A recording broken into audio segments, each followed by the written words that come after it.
복의 소식을 말씀드리겠습니다. 김포 성화교에 오신 성도 여러분을 예수님의 이름으로 축복하고 환영합니다.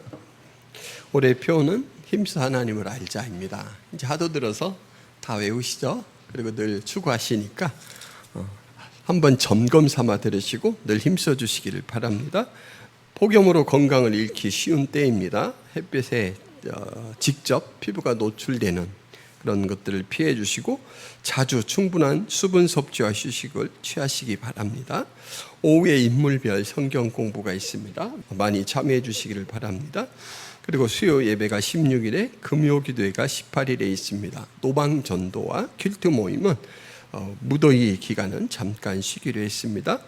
원하는 선교사님 이 길 한마음 김경민 목향이 선교사님 위해서 기도해 주시기를 바랍니다. 이상입니다. 그러므로 너희는 이렇게 기도하라. 하늘에 계신 우리 아버지여, 이름이 거룩히 여김을 받으시오며 나라가 임하오시며 뜻이 하늘에서 이루어진 것 같이 땅에서도 이루어지이다. 오늘 우리에게 일용할 양식을 주시옵고 우리가 우리에게 죄 지은 자를 사하여 준 것 같이 우리 죄를 사하여 주시옵고 우리를 시험에 들게 하지 마시옵고 다만 악에서 구하시옵소서. 나라와 권세와 영광이 아버지께 영원히 싸움나이다. 아멘. 누가복음 12장에서 예수님이 한 부자에 대해 이야기를 하십니다. 그는 실제 인물은 아니고 실생활에 있을 만한 인물을 예수님께서 비유로 들으시는 것입니다. 한 부자가 그 밭에 소출이 풍성함에 심중에 생각하여 이르되 내가 곡식 쌓아둘 곳이 없으니 어찌할까 하고 또 이르되 내가 이렇게 하리라. 내 곡간을 헐고 더 크게 짓고 내 모든 곡식과 물건을 거기에 쌓아두리라. 또 내가 내 영혼에게 이르되 영혼아 여러 해 쓸 물건을 많이 쌓아두었으니 평안히 쉬고 먹고 마시고 즐거워하자 하리라 하되. 여러분, 부자의 밭에 보기 드문 풍년이 들었습니다. 한번 본인이 부자라고 생각해 보세요. 이 거둔 이 수확물이 너무 어마어마하게 많아서 그동안 우리 집에서 쓰고 있던 곡간은 너무 작아 보일 지경입니다. 그래서 이참에 또 많이 수확을 했으니까 곡간을 헐고 아주 대형 창고를 지어야겠다라고 마음을 먹었습니다. 요즘 말로 말하자면 노후 대책이 완벽해진 사람입니다. 종신 보장의 혜택을 받게 된 사람의 모습입니다. 평생 먹을 일 걱정 없고요. 쓸 일도 걱정이 없습니다. 그냥 사람답게 사람 노릇하며 사는 데 있어서는 충분한 준비가 되어 있습니다. 은근 부러워지시죠? 네. 이 사람이 충만한 만족감에 혼잣말을 합니다. 내가 내 영혼에게 이르되 영혼아 여러 해 쓸 물건을 많이 쌓아두었으니 평안히 쉬고 먹고 마시고 즐거워하자. 혼잣말이라고 했습니다. 이 혼잣말을 지금 우리가 하는 이 어투로 바꾸자면 나는 행복하게 즐기며 살 모든 준비가 끝났어. 야호! 이 정도 되겠죠. 나는 준비가 끝났어.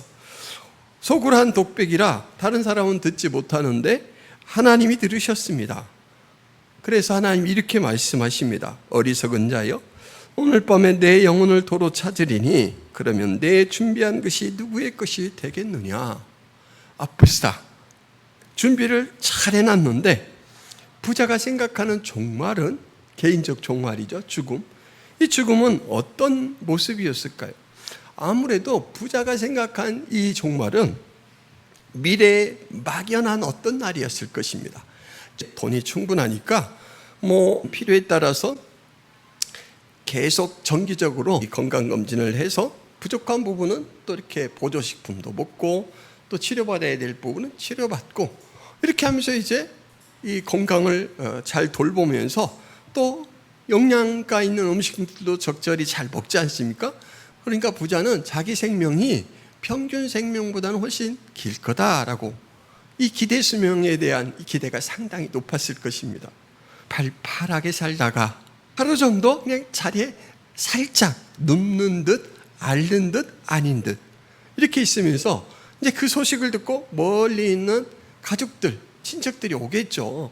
그러면 그 사람들에게 나누고 싶은 말, 하고 싶은 이야기를 다 하고 자는 듣기, 편안하게 눈을 감는 것, 이것이 부자가 꿈꾸고 있는 종말이었을지 모르겠어요.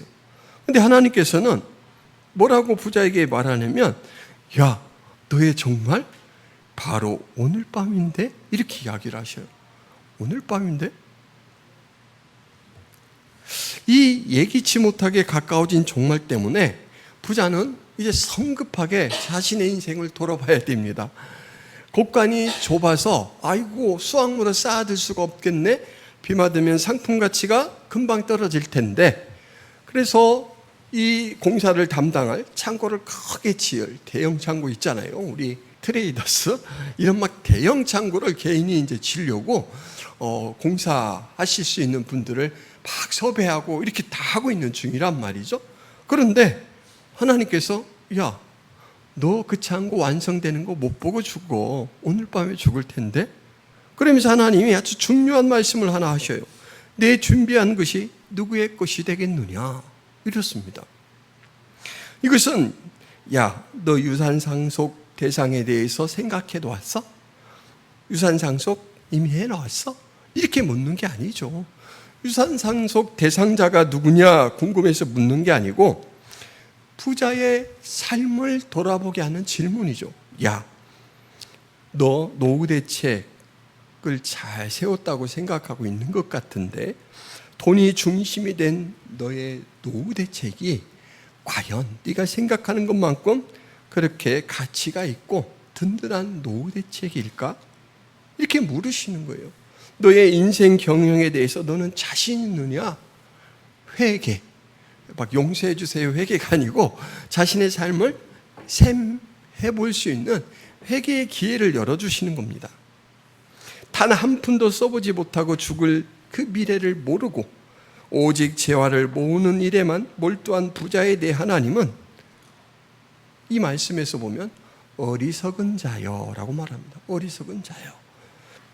그리고 예수님은 자기를 위하여 재물을 쌓아두고 하나님께 대하여 부여하지 못한 자가 이와 같으니라 라는 말씀을 통해서 하나님께 대하여 부여하지 못한 자라고 말합니다. 세상 사람들은 누구나 부러워해요. 집사님 부러웠죠? 그냥 돈이 차고 넘쳐가지고 이제는 먹고 살 일 걱정 없고 애들 학교 보낼 걱정 없고 유학비까지 다 마련돼 있어요. 내가 아주 중병에 걸려도 수술비 걱정도 없어요. 그래서 노후 대책을 완벽하게 세웠다라고 생각해서 우리가 부럽다 이렇게 말했는데 하나님은 어리석은 자요. 예수님은 하나님에 대하여 부여하지 못한 자요 말하고 있다라는 거예요. 그러니까 돈을 중심으로 노후 대책을 잘 세운 이 사람의 인생은 성경 말씀으로 볼 때 성공입니까? 실패입니까? 예, 실패입니다. 성공을 위한 계획서가 아니고 결과물을 가지고 딱 보였는데 에이, 별로 가치 없네 이렇게 평가를 받은 거예요. 지금 이 이야기는 제자들에게 들려주는 말씀이죠. 비유라고 했습니다. 실제 인물의 이야기가 아니고 제자들에게 무언가를 깨우치기 위해서 해주시는 말씀인데 이 이야기는 누가복음 6장 22절에 이 중요한 말씀 앞에 나옵니다. 너희 목숨을 위하여 무엇을 먹을까? 몸을 위하여 무엇을 입을까? 염려하지 말라. 육신의 이 생명을 위해서 전전긍긍하고 살아가는 우리들의 이야기잖아요. 우리들의 삶의 모습을 예수님께서 딱 말씀하시면서 그 앞에 너희는 돈이 전부고 돈이라면 다 해결할 수 있을 것 같아서 돈에 그렇게 마음을 다 쏟고 사는데 허망한 일이다. 너희들이 생각하는 종말과 실제적인 종말이 많이 다를 것이다. 이렇게 이야기를 하시는 거예요. 덧없는 인생을 살지 않고 보람 있는 인생을 살려면 여러분 인생의 목표 그리고 인생을 사는 태도가 아주 중요합니다. 오늘 말씀에서는 바로 이 두 가지 인생 목표와 인생 태도에 대해서 살펴보게 될 터인데 여러분 지난주에 주기도문 내용이 두 가지로 나눠진다라고 했는데 혹시 기억나나 한번 돌아보시기 바랍니다. 주기도문의 내용은 두 가지로 되어 있습니다.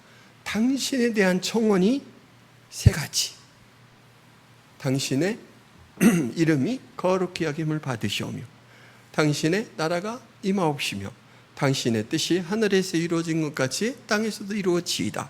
하나님 당신에 대한 청원이 세 가지였고, 그리고 우리에 대한 청원이 몇 가지입니까? 그것도 세 가지. 뭐예요? 우리에게 일용할 양식을 주시옵고, 우리가 우리에게 죄 지은 자를 사하여 준 것 같이 우리의 죄를 사하여 주시옵고, 마지막이 우리를 시험에 들게 하지 마시옵고. 세 가지입니다. 그런데 지난번에 이 앞에 당신에 대한 청원에 대해서 살펴봤잖아요. 근데 이 청원은 세 가지 같은데 통합적으로 한 가지다 라고 말씀을 드렸습니다. 어느 걸까요? 이름이 거룩히 여김을 받으시오며, 이거 나라가 임하옵시며, 이거 아니면 뜻이 하늘에서 이루어진 것 같이 땅에서 이루어지다. 어느 게 대표적인 청원일까요? 다른 것들을 포함할 수 있는 청원. 당신의 나라가 임하시옵고, 이게 대표적인 겁니다. 왜냐하면 하나님의 이름이 거룩히 된다라는 것은 하나님을 불렀을 때 이스라엘에서는 자동적으로 나오는 신앙 고백이라고 말씀을 드렸고, 하나님의 나라가 임하면 당연히 하나님의 이름이 거룩하게 여겨지죠. 많은 사람들이 인정하고 고백하죠. 그리고 하나님의 나라가 온전히 하나님의 통치가 이루어진 곳에서는 하나님의 뜻이 당연히 이루어지죠. 그래서 이 당신에 관한 청원은 한 가지로 요약될 수가 있는데, 당신의 나라가 임하옵소서, 이겁니다. 하나님의 나라가 임하옵소서. 당신에 대한 청원 다음에 이제 우리에 대해서 하는 첫 번째 청원이 뭐냐면, 오늘 우리에게 일용할 양식을 주시옵고 라는 말씀. 오늘 우리에게 일용할 양식을 주시옵고, 이게 무슨 말인가 라는 것에 대해서 좀 살펴보도록 하겠습니다.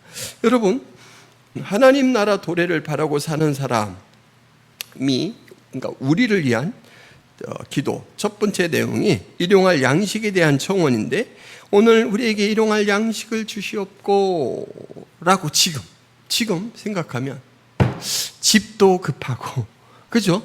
우리 좀 집을 갖고 싶어요. 얼마 전에 아내가 풍무동에 갔다가 본인이 이 꿈의 집이라고 생각하는 집을 발견했습니다. 카페로 쓰고 있는데, 지금은 카페를 안 하고 있는데 문이 열려 있어서 이렇게 돌아봤거든요. 부동산 추세로 이렇게 인터넷으로 알아봤더니 16억 정도 돼요. 16억. 아내는 절대 살 수 없는 돈입니다. 그렇지만 그 집이 너무 마음에 든대요. 우리가 살아가려면 기본적으로 필요한 요소가 있어요. 그 중에 하나가 집입니다. 세 가지인데, 쉽게 말하면 한자로 뭐죠? 의식주입니다. 의식주. 뭐를 입어야 살죠. 안 얼어 죽으려면. 그죠? 그래서 옷, 그리고 사는 집, 그 다음에 먹을 거예요. 그러면 오늘날 우리에게 일용할 양식을 주옵시고 그러면, 요 세 가지 중요한 요소가 있는데 그 중에 하나인 먹을 것을 구하라는 기도구나. 여러분, 이렇게 생각하십니까? 그렇게 생각하시면 30점입니다. 30점. 여기서 먹을 것은 사람이 생존하는 데 있어서 가장 기본 바탕입니다. 사람이 금식을 한 40일 하면 참 살아나기 어렵죠. 그래서 이 음식을 먹는다라는 것은 생존에 관한 문제입니다. 지금 우리가 사는 이 시대에서는 가난해서 못 먹는, 아사되는 그런 사람들이 나타나는 나라도 있지만, 지금 우리로 말하자면 너무너무 먹을 것이 풍족해요. 닭고기를 먹을까, 돼지고기를 먹을까, 해산물을 먹을까, 아니면 밭에서 나는 신선한 채소를 먹을까, 그게 고민스러워요. 이런 환경 속에서는 이 일용할 양식에 대한 필요, 이 구하는 것에 대해서 별로 감흥이 없습니다. 그런데 이 일용할 양식에 대한 이 배경은 출애굽기입니다. 애굽에서 이스라엘 백성들이 나올 때 나오고 나서 바로 인구조사를 시행했습니다. 민수기 1장 32절 33절에 보면, 이상은 이스라엘 자손이 그 종족을 따라 계수함을 입은 자니 모든 진의 군대 곧 계수함을 입은 자의 총계가 60만 3,550 이었고 거기에는 12지파 중에 한 지파 레위인이 빠졌습니다. 여러분 60만 3,550명을 줄을 세우면 서울에서 부산까지 나란히가 될까요? 어떨까요? 한번 생각해 보세요. 그런데 여기에 계수된 사람은 군대가 그렇다 그랬어요. 군대가. 이스라엘에서 군대는 장정이라고도 말하는데 전투에 나가서 싸울 만한 사람 20세입니다. 20세 기준 20세. 20세 이 아이는 뺐습니다. 그리고 군대 가서 싸울 수 없는 여자도 뺐습니다. 자, 여자 빠지고 아이 빠지고 그리고 보통 아이를 하나만 낳지 않지 않습니까? 그러니까 그 집안에는 여러 자식들이 있을 수 있어요. 그렇게 해서 추정을 하면 한 300만 정도 되는 이스라엘 인구 집단이 이동을 하고 있습니다. 근데 어디를 이동을 하냐면 광야를 이동을 해요. 물은 희귀하고 생산물은 거의 없습니다. 먹고 살 만한 게 없어요. 지나가다가 막 뜯어먹을 고추도 없고 그래요. 이때 이스라엘이 40년간 이 광야를 방황하는데 하나님이 이스라엘을 살도록 공급해 주신 음식이 바로 만나죠.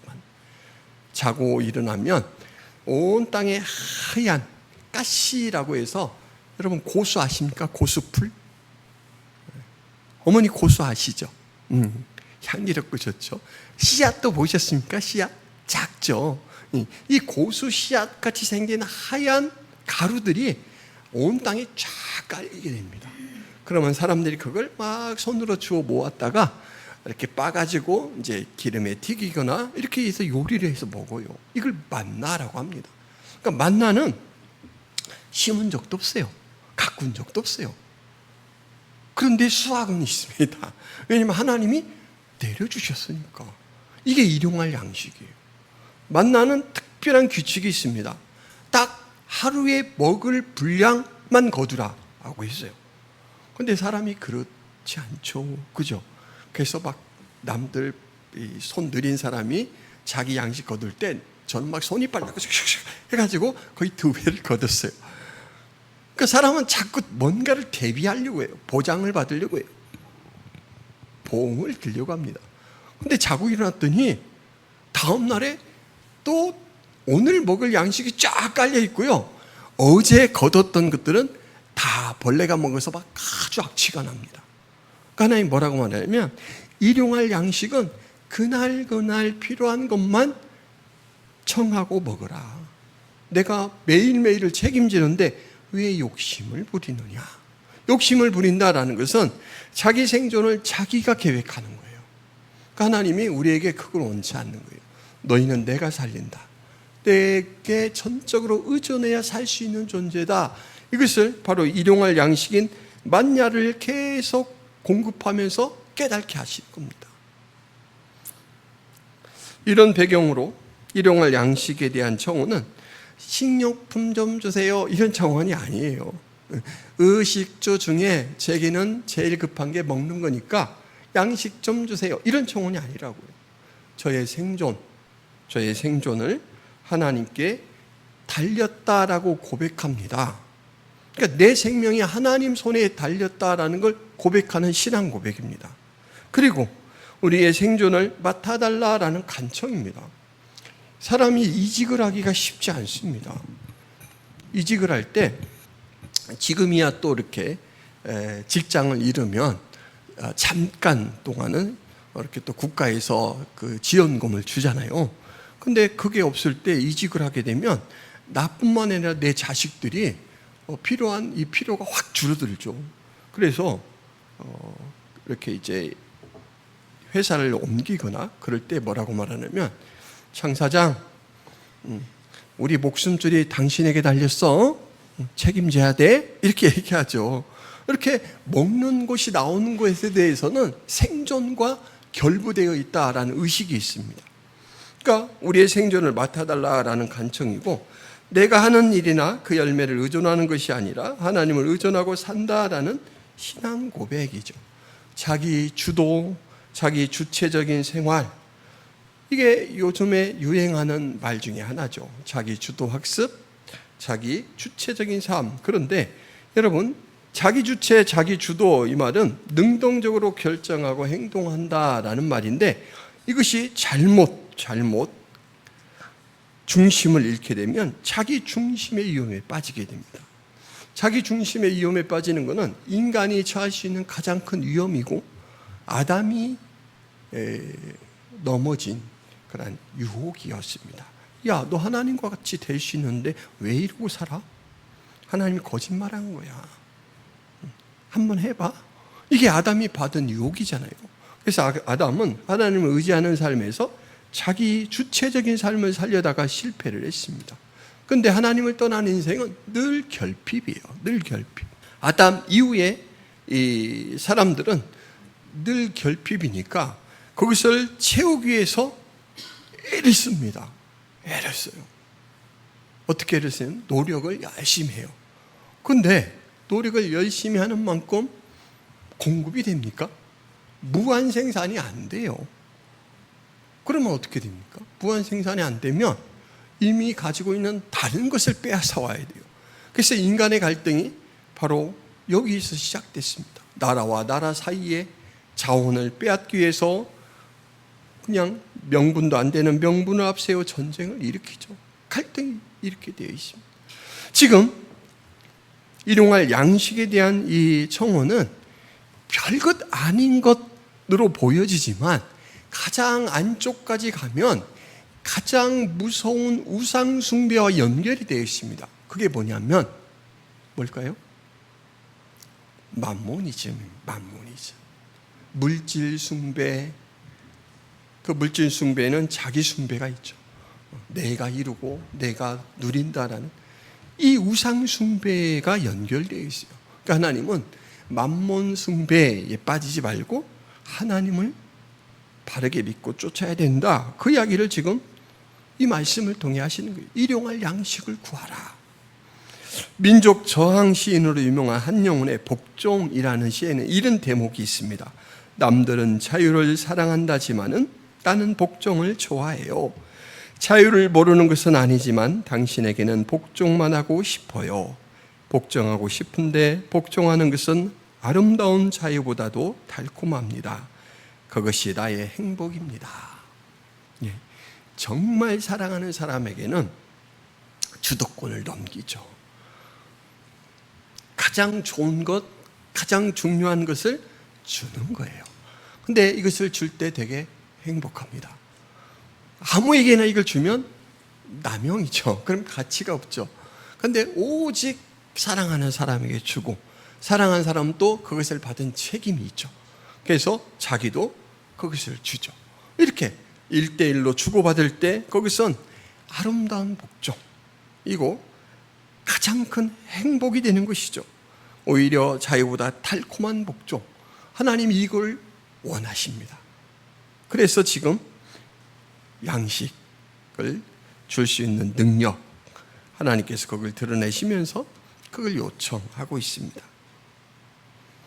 아담적 실존, 늘 만모니즘의 우상숭배에 빠질 수밖에 없고 그것을 채우기 위해서 다른 사람을 착취할 수밖에 없는 그 삶의 고리를 끊고 이제는 하나님 앞에 갈등의 요소 속에서 휘둘리지 말고 하나님을 의지하여 살아가라 라는 것이 바로 이 일용할 양식에 대한 청혼을 가르치시는 예수님의 말씀입니다. 여러분, 이것이 되면요 사람이 변합니다. 이제는 빼앗아서 채우려고 했던 그 삶을 내려놓게 돼요. 한번 자기를 잘 생각해 보세요. 나는 내 것을 좀 더 채우기 위해서 보고도 못 본 척 불의에도 약간 타협하고 이러고 있는지, 아니면 손해를 보더라도 그냥 옳다고 여기는 걸 쫓고 있는지. 누가복음 19장에 보면 삭개오라는 사람이 있습니다. 이 사람은 만모니즘에 깊이 빠져 있습니다. 돈을 벌려고 이스라엘 백성들이 손가락질하는 세리라는 직업을 갖고 있습니다. 이스라엘 백성들을 약탈해요. 공개적으로 공적 권력으로 약탈을 합니다. 이 사람은 키도 작아요. 그래서 늘 이 인간적인 조건으로 열등합니다. 그러니까 돈이라도 쥐고 흔들라고 거기서라도 자기를 좀 세워보려고 그렇게 해서 부자가 됐어요. 근데 부자가 됐더니 만족이 없어요. 왜냐하면 너무 큰 것을 잃어버린 걸 알았어요. 그래서 예수님이 지나간다라는 소문을 듣고는 그 예수님을 만나보고자 막 여러분 잘 아는 뽕나무로 올라가잖아요. 그런데 예수님이 만나요. 야, 나 오늘 너희 집에 좀 가서 자야 되겠다. 그래서 삭개오에게 대접을 받고 복음을 들은 삭개오가 예수님한테 자발적으로 말합니다. 주여 보시옵소서, 내 소유의 절반을 가난한 자들에게 주겠사오며 만일 누구의 것을 속여 빼앗은 일이 있으면 내 갑절이나 갚겠나이다. 이스라엘에서 남에게 손해를 이렇게 보게 하거나 도둑질했으면 2배로 갚는 법이 있습니다. 그런데 삭개오는 4배로 갚겠대요. 이미 재산의 절반을 팔아서 다 갚아줬고 이제 특별히 갚아야 될 사람이 있으면 4배로 갚는데요. 그러니까 착취하는 사람이 이웃 사랑의 모습으로 변했습니다. 한번 잘 생각해 보세요. 내가 하나님과 깊은 이 친밀한 관계가 형성된 사람은 착취하는 쪽이 아니고 베푸는 쪽으로 마음이 돌아서 있습니다. 만약에 그렇게 돌아서지 않았다면 여러분은 이제 하나님 앞에 요청해야 돼요. 하나님, 내 생존을 책임지시는 하나님을 전적으로 믿는 그런 믿음을 갖게 하시고 하나님의 것으로 공급받아 사는 사람으로 다른 사람의 것에 욕심내지 말고 오히려 도와주는 그런 쪽의 삶을 살게 해주세요. 이렇게 하고 기도하고 그렇게 나가야 되겠죠. 이 삭개오의 변화에 대해서 예수님의 선언이 이렇습니다. 오늘 구원이 이 집에 이르렀으니 이 사람도 아브라함의 자손임이로다. 여러분, 만나를 하나님께서 이스라엘 광야 40년간 내려주셨는데 이 40이란 숫자는 되게 중요합니다. 이스라엘에서 중요한 숫자가 몇 가지가 있는데 이 40이란 수는 한 텀을 나타내기도 해요. 그러니까 한 세대를 나타낼 때 보통 우리는 한 30년 이렇게 바라보는데 이스라엘 전체 40년 기간 동안 만나가 그들을 살리는 주된 힘이었습니다.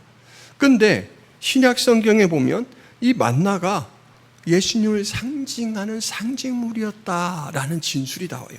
한번 읽어보세요. 요한복음 6장 48절 같이 읽습니다. 시작. 내가 곧 생명의 떡이로다. 이 내가 곧 생명의 떡이니라 라는 이 말씀 조금 이제 더 연장해서 읽어드리면 너희 조상들은 광야에서 만나를 먹었어도 죽었거니와 이는 하늘에서 내려오는 떡이니 사람으로 하여금 먹고 죽지 아니하게 하는 것이니라.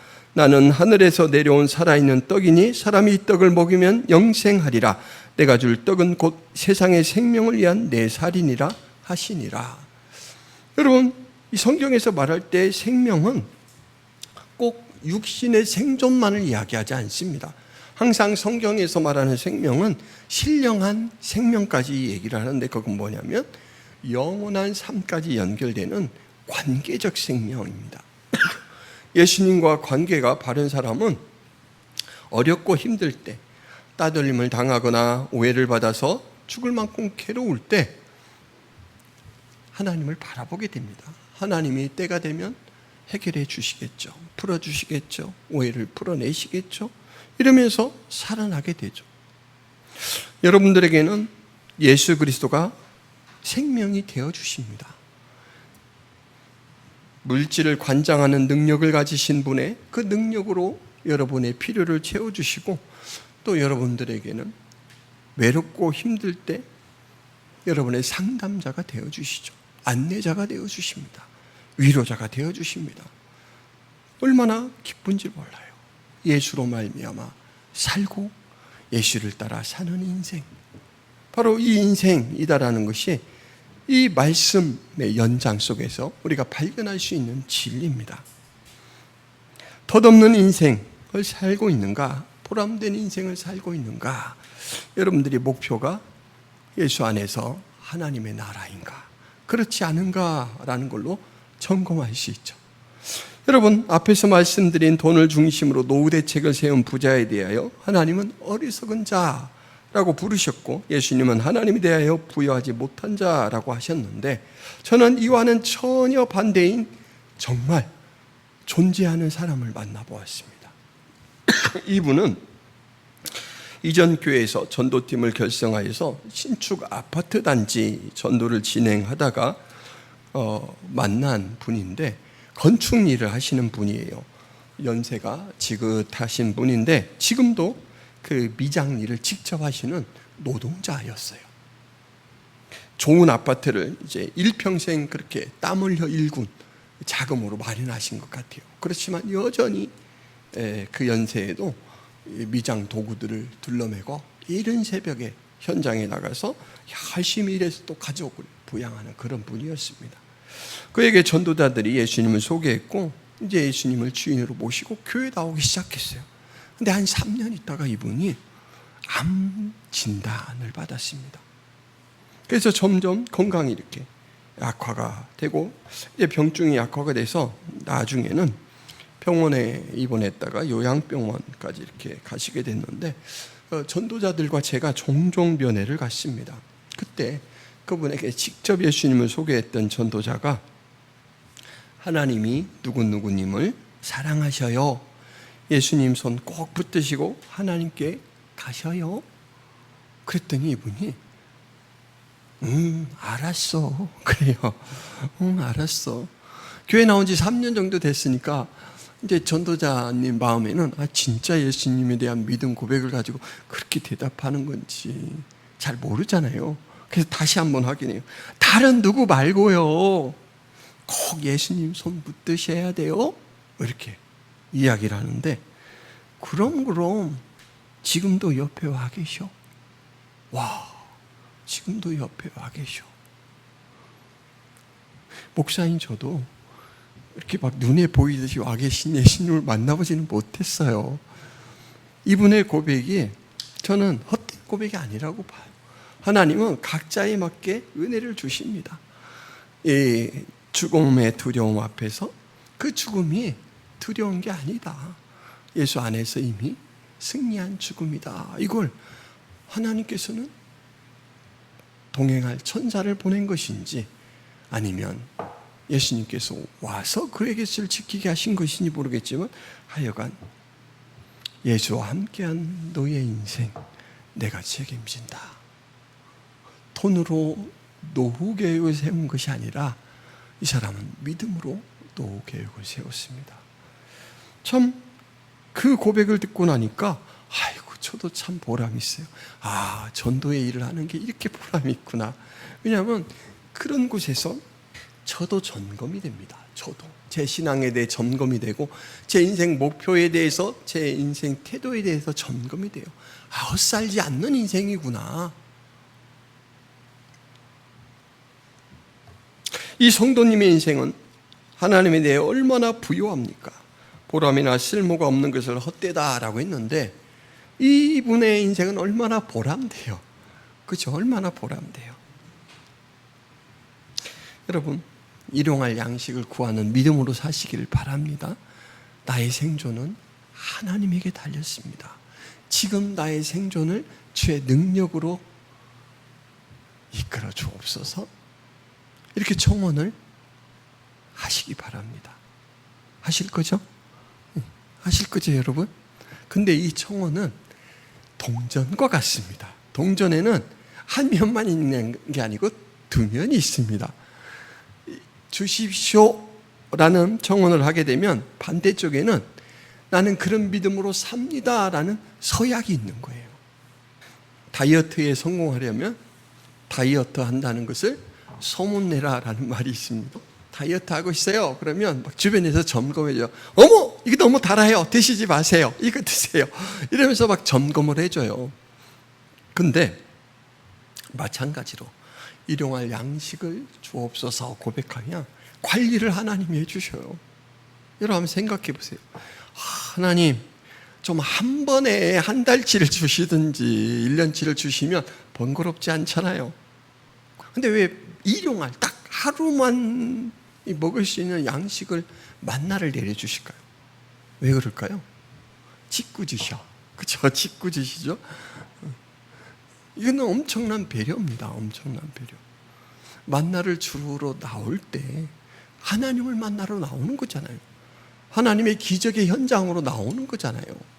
매번 그렇게 나오면서 이 사람은 매번 신앙 점검이 되는 거예요. 그렇게 안 되면 우리는 금방 만몬 우상에 떨어집니다. 자기 중심에 떨어져요. 하나님께서는 우리의 신앙을 매 순간 격려해 주시고 이끌어 주시기 위해서 그렇게 매일매일 필요한 양식을 구하라고 하고 그렇게 채워주십니다. 살아가는 일이 손쉬워졌을 때 어떤 일이 벌어지는가를 이 신명기 설교에서 모세가 이스라엘 백성들에게 한 말을 통해서 알 수가 있습니다. 내 하나님 여호와께서 내 조상 아브라함과 이삭과 야곱을 향하여 내게 주리라 맹세하신 땅으로 너를 들어가게 하시고, 결과로 이제 얻었어요. 내가 건축하지 아니한 크고 아름다운 성읍을 얻게 하시며, 내가 채우지 아니한 아름다운 물건이 가득한 집을 얻게 하시며, 내가 파지 아니한 우물을 차지하게 하시며, 내가 심지 아니한 포도원과 감람나무를 차지하게 하사 내가 배불리 먹게 하실 때에, 이제 더 이상 광야 생활이 아니에요. 평안한 안락 생활이에요. 그때에 너는 조심하여 너를 애굽 땅 종되었던 집에서 인도하여 내신 여호와를 잊지 말고, 잊어버리기 쉽다는 거예요. 사람이 편리해지면 하나님을 잊어버리기 쉽다라는 거예요. 내 하나님 여호와를 경외하며 그를 섬기며 그의 이름으로 맹세할 것이니라. 이렇게 모세가 설교를 통해 당부하고 또 당부합니다. 이것을 잘한 잠언에 나오는 지혜자가 이렇게 말합니다. 내가 두 가지 일을 주께 구하였사오니 내가 죽기 전에 내게 거절하지 마시옵소서. 곧 헛된 것과 거짓말을 내게서 멀리하옵시며. 자, 다음에는 또 이렇게 띄워졌습니다. 같이 읽어보겠습니다. 시작. 나를 가난하게도 마옵시고 부하게도 마옵시고 오직 필요한 양식으로 나를 먹이시옵소서. 혹 내가 배불러서 하나님을 모른다 여호와가 누구냐 할까 하오며, 혹 내가 가난하여 도둑질하고 내 하나님의 이름을 욕되게 할까 두려워함이니이다. 부족해도 사람답게 못 살고 풍족해도 사람답게 못 삽니다. 풍족해지면 괴물이 되고 부족해지면 도둑이 됩니다. 그래서 아굴이라는 이 지혜자는 하나님 필요한 양식만 저에게 주세요. 제가 그냥 교만해지지 않도록 필요를 채워주시고 하나님과 교제하는 기쁨으로 사는 그것을 지켜가게 해주세요. 이렇게 이야기하죠.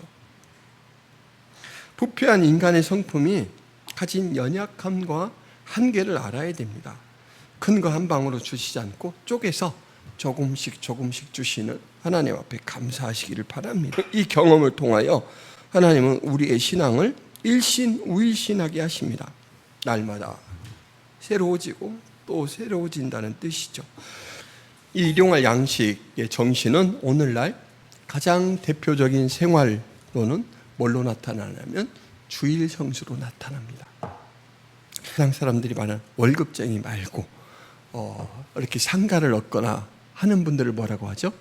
개인 소상공인이라고 하잖아요. 이런 분들이 주일날 문 닫기가 쉽지가 않습니다. 오히려 주일날이 대목인 장사들도 많잖아요. 그런데 믿음으로 하나님이 주일날 벌지 않아도 하나님께서 채워주십니다라는 믿음으로 문 닫기가 쉽지 않은데, 그 일들을 준행해 나갈 때 하나님께서 우리의 삶을 이끌어 주신다라는 것이죠. 마지막으로 한 말씀만 읽어드리고 예배를 마치겠습니다. 그는 근본 하나님의 본체시나 하나님과 동등됨을 취할 것으로 여기지 아니하시고 오히려 자기를 비워 종의 형체를 가지사 사람들과 같이 되셨고 사람의 모양으로 나타나사 자기를 낮추시고 죽기까지 복종하셨으니 곧 십자가의 죽으심이니라. 빌립보서 2장에 나오는 예수님에 대한 묘사입니다. 이렇게 죽기까지 복종하신 예수님에 대해서 하나님은 어떻게 그러면 대하시느냐?